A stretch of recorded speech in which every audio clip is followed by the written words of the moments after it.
इस्लामाबाद में बैनुल अक़वामी खुफिया इदारों के सरबराहान की अहम बैठक। चीन, ईरान, रूस और ताजिकिस्तान के इंटेलिजेंस चीफ्स की शिरकत। ज़रा के मुताबिक DGISI लेफ्टिनेंट जनरल फैज़ हमीद ने मेज़बानी की। अफगानिस्तान और खत्ते की सूरत हाल पर तबादला ख्याल। तमाम ममालिक का इंटेलिजेंस शेयरिंग के तबादले पर इत्तफाक।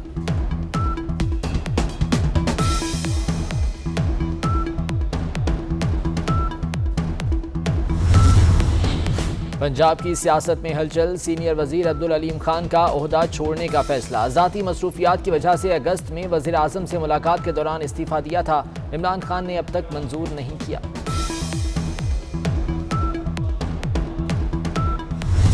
इलेक्शन कमीशन का बुनियादी काम यह है कि वह गैर सियासी हैसियत बहाल रखे।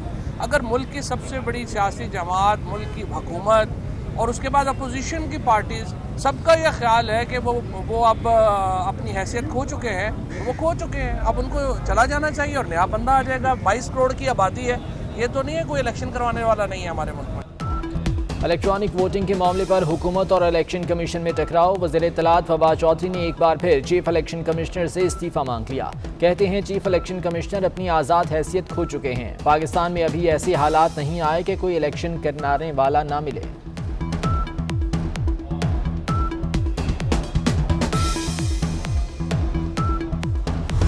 इलेक्शन कमीशन से उसके आईनी जिम्मेदारियों को छीनकर वजीर आजम हाउस को दे दिया जाए। इस वक्त वजीर आजम हाउस धांधली का हेडक्वार्टर है। इस वक्त वजीर आजम हाउस आटा, चीनी, बिजली, गैस, दवाई चोरी का हेडक्वार्टर है।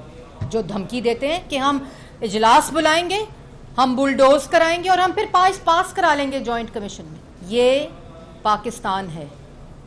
आपके वालिद साहब की जागीर नहीं है कि आप जो चाहेंगे वो होगा।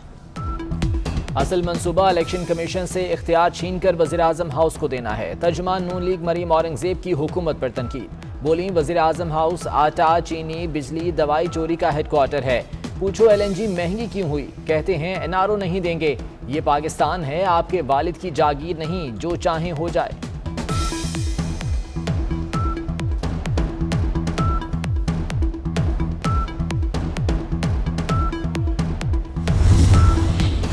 लेजेंड उमर शरीफ की तबीयत नासाज। कराची के आगा खान अस्पताल में ज़ेर इलाज। गवर्नर सिंध इमरान इस्माइल और फवाद चौधरी ने उमर शरीफ की आयादत की।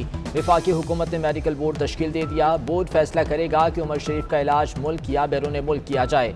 एडमिनिस्ट्रेटर कराची मुर्तज़ा वहाब की भी हर मुमकिन ताउन की यकीन दहानी।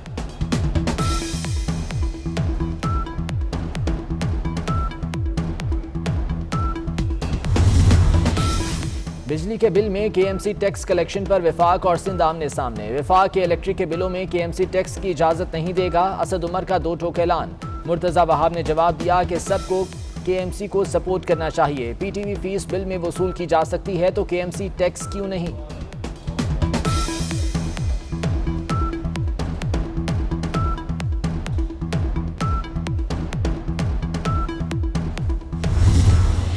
स्टेशंस, बस स्टेशंस होंगे, BRT के स्टेशंस होंगे जहां से मुसाफिर चढ़ेंगे और उतरेंगे बसों के ऊपर। कल की जो वो शिप है जिसके ऊपर पहली 40 बसें आ रही हैं, वो मलाक्का स्टेट जो है सिंगापुर और मलेशिया के दरमियान वहां से गुजर रही थी।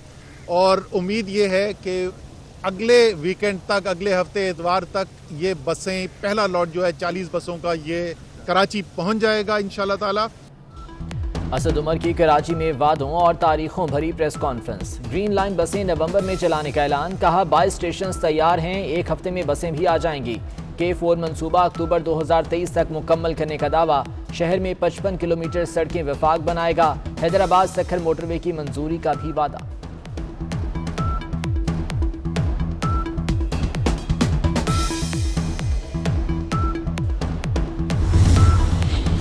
पीपल्स पार्टी का सरबराह PTM मौलाना फजलुर रहमान को चैलेंज। 10 सवालों के जवाब मांग लिए। फैसल करीम कुंडी का कहना है अखलाकी जुर्रत है तो किसी भी प्लेटफॉर्म पर आ जाएं। मौलाना बताएं लॉन्ग मार्च किस कहने पर और किस मुआहदे के तहत खत्म किया। सिंध हुकूमत को क्यों DC और SP लगवाने की फरमाइश की। किन लोगों से मुलाकात के बायस इफ्तार पार्टी में लेट पहुंचे।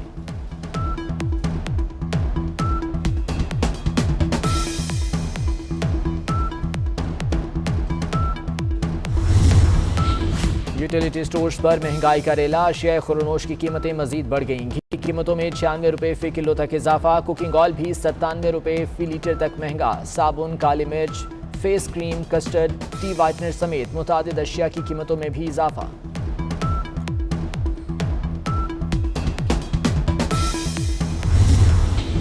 एनसीओसी ने 15 से 18 साल के नौजवानों की वैक्सीनेशन की मंजूरी दे दी। सिर्फ फाइजर वैक्सीन लगेगी, रजिस्ट्रेशन सर्टिफिकेट लाजमी होगा। वैक्सीन टीमें स्कूल्स, कॉलेजेस में भी तलबा को वैक्सीन लगाएंगे।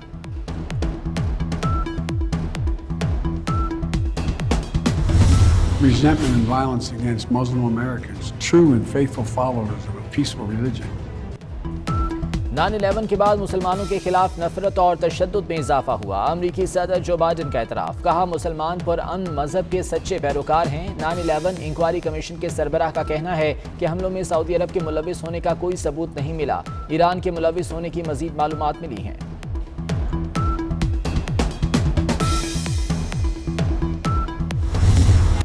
मिल्लत का पासबां है मोहम्मद अली जिन्ना। बानी पाकिस्तान कायदे आज़म का 73वां यौम वफ़ात। गवर्नर सिंध, वज़ीर आला और एडमिनिस्ट्रेटर कराची मुर्तज़ा वहाब की मज़ारिकात पर हाज़री, फूल चढ़ाए और फातिहा पढ़ी। वज़ीर आला ने कहा कि मुल्क को दरपेश ख़तरात में मुत्तहिद रहना होगा। इमरान इस्माइल बोले, कराची की बेहतरी के लिए वफाक और सिंध मिलकर काम कर रहे हैं।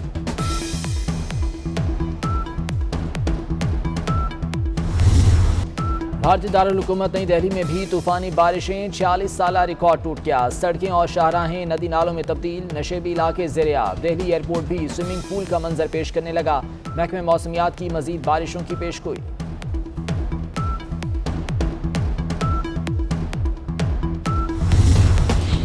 न्यूजीलैंड की टीम 18 साल बाद पाकिस्तान पहुंच गई। 17 से 21 सितंबर तक रावलपिंडी में एक रोजा सीरीज होगी। 25 सितंबर से 3 अक्टूबर तक लाहौर में T20 सीरीज खेली जाएगी।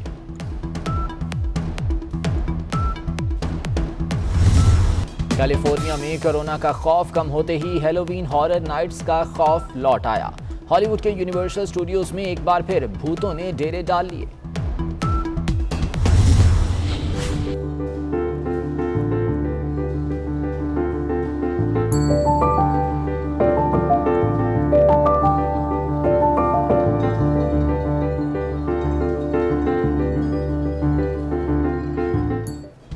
अमेरिका में फैशन इंडस्ट्री की रौनकें लौट आईं। न्यूयॉर्क में फैशन शो, मॉडल्स ने कैरोलिना हरेरा के मलबूसात पहनकर रैंप पर जलवे बखेरे।